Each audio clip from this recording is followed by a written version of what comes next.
இன்னைக்குப்பா ரொம்ப டேஸ்டான ஹெல்தியான high protein weight loss diet lunch செஞ்சு காமிக்கிறேன்ப்பா. வெயிட் லாஸ் பண்ண ரொம்ப யூஸ்ஃபுல்லா இருக்கும்பா, உடம்புக்கும் ரொம்ப நல்லது. வாங்க எப்படி செய்யலாம்னு பார்ப்போம். நம்ம மில்லட் அரிசியில புலாவ் செய்ய போறோம். இது மைசூர் பருப்பு. இது எல்லா கடையிலுமே பலசரக்கல்ல எல்லா கடையிலுமே கிடைக்கும். நான் இதுல 2 ஸ்பூன் போட்டுக்கிறேன். பாசிப்பருப்புப்பா ஒரு 3 ஸ்பூன் போட்டுக்குவோம். ஒரு 10 நிமிஷத்துக்கு நல்லா ஊற வச்சுக்குவோம். நல்லா கழுவிட்டு ஊற வச்சுக்குவோம். இது விறகரிசிப்பா, சிறுதானியத்தில் 1. இப்போ 1 கப்பு அரிசி எடுத்துக்கிடுவோம். இது பவுலில் போட்டுக்கிடுவோம். அரிசிக்கு தண்ணி ஊற்றிக்கிடுவோம். இப்போப்பா நான் ஒரு 5 பூண்டு எடுத்திருக்கேன், வெள்ளை பூண்டு. இதில் சாப்பரில் போட்டுக்கிடுவோம். சாப்பர் இல்லைன்னா நல்லா பொடிசாக நறுக்கிக்கோங்க.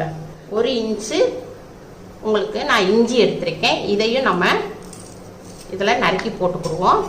இப்போ நம்ம சாப்பரில் இழுத்தாச்சுப்பா பூண்டையும் இஞ்சியையும் நல்லா பொடிசாக்கிடுச்சு.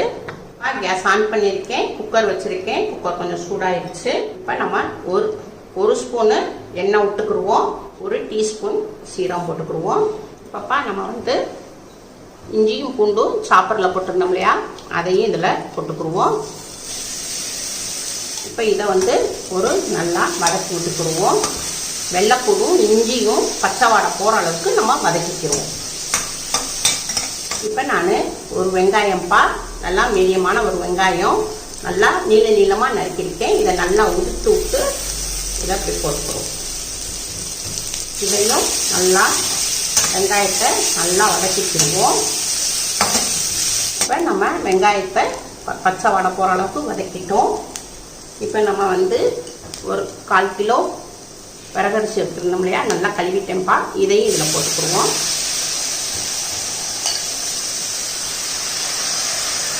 இப்போ நம்ம மைசூர் பருப்பும் பாசிப்பருப்பும் நம்ம ஒரு 10 நிமிஷத்துக்கு ஊற வச்சுருந்தோம். அதையும் இதில் போட்டுக்கிடுவோம். இதில் நல்லா ப்ரோட்டீன் இருக்குப்பா.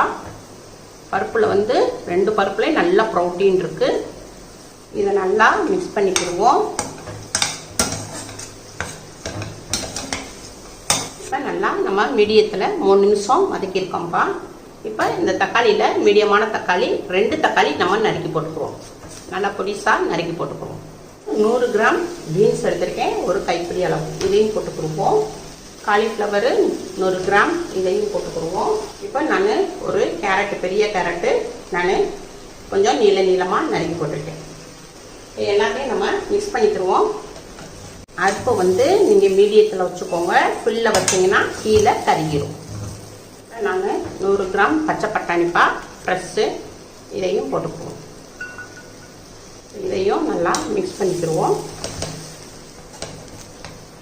ஒரு 2 ஸ்பூனு காரத்துக்கு மிளகாப்பொடி போட்டுக்குவோம். 1/4 ஸ்பூன் மஞ்சப்பொடி போட்டுக்குவோம். 1 டீஸ்பூன் கரம் மசாலா போட்டுக்குவோம். தேவையான அளவுக்கு உப்பு போட்டுக்குவோம். இது பிங்க் சால்ட்டுப்பா, வெயிட் லாஸ்க்கு ரொம்ப ஹெல்ப் பண்ணும். இப்போ இதை எல்லாத்தையும் மிக்ஸ் பண்ணிக்கிறோம்ப்பா. ஒரு கப்பில் அரிசி எடுத்துருந்தோம். இதே கப்லேயே நம்ம 2.5 கப்பு தண்ணி ஊற்றிக்கிறோம். 2 கப்பு ரைஸ்க்கும் ஒரு 1/2 கப்பு காய்க்கும். இப்போ நம்ம 2.5 கப்பு தண்ணி ஊற்றிக்கிறோம். எல்லாத்தையும் நம்ம மிக்ஸ் பண்ணிக்கிறோம்ப்பா. உப்பு காரம் எல்லாம் செக் பண்ணி கரெக்டாக இருக்குது. இப்போப்பா நம்ம மூடி போட்டுருவோம். இப்போ விறகு அரிசி சிறுதானியம்ப்பா, இதை நம்ம ரொம்ப வேக விடக்கூடாது. அதனால் ஒரு விசில் மீடியத்தில் வச்சு வேக விட்டுருவோம். காயும் அந்த விறகரிசியும் சேர்ந்து சேமாக வெந்துடும். அவ்வளோதான்ப்பா, விசில் அடங்கிருச்சு. இப்போ ஓப்பன் பண்ணுவோம். நல்லா விறகரிசி நல்லா பூவாக மலர்ந்துருச்சு, நல்லா வெந்துருச்சு. காய் எல்லாமே நல்லா வெந்துருச்சு. ஒரு 1/2 எலுமிச்சம்பழம் சின்னதாக நம்ம சாறு பிழிஞ்சுக்குருவோம். கொத்தமல்லி இலை கொஞ்சம் நறுக்கி போட்டுக்குருவோம்ப்பா பொடிசா. இப்போ எல்லாத்தையும் இதை மிக்ஸ் பண்ணிக்கிடுவோம். இப்போ பிளேட்டில் மாற்றிக்கிடுவோம். அவ்வளோதான்ப்பா, விறகரிசி புலாவு ரெடி.